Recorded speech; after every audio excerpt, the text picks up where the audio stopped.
para ipromote ang economic cooperation at regional stability. Noong August 8, 1967, naitatag ang Association of Southeast Asian Nations o ASEAN sa Bangkok, Thailand. Ito ay sa pamamagitan ng ASEAN Declaration o ang Bangkok Declaration na nilagdaan ng 5 ama ng samahan.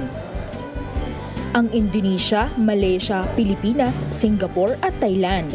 At noong January 7, 1984, lumahok ang Brunei Darussalam.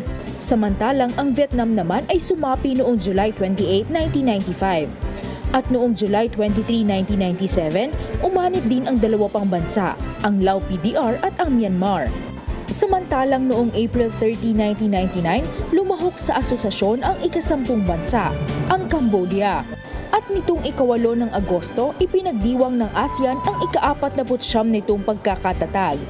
Isa sa mga naging focus ng selebrasyon ang pagpapalakas ng ASEAN Community sa pamamagitan ng pagpapatupad ng ASEAN Community Vision 2025.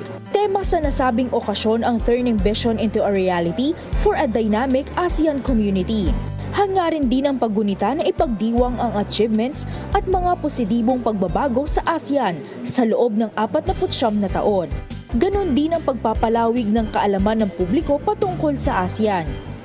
Pinangunahan ng Lao PDR ang pagdiriwang ng anibersaryo ngayong taon.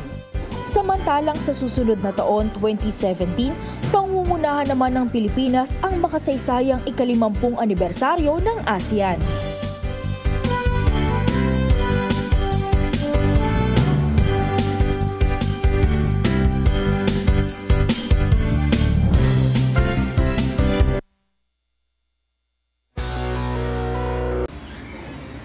Si Cathy San Gabriel, subscribe na sa PTV YouTube channel. I-click lang po ang subscribe button.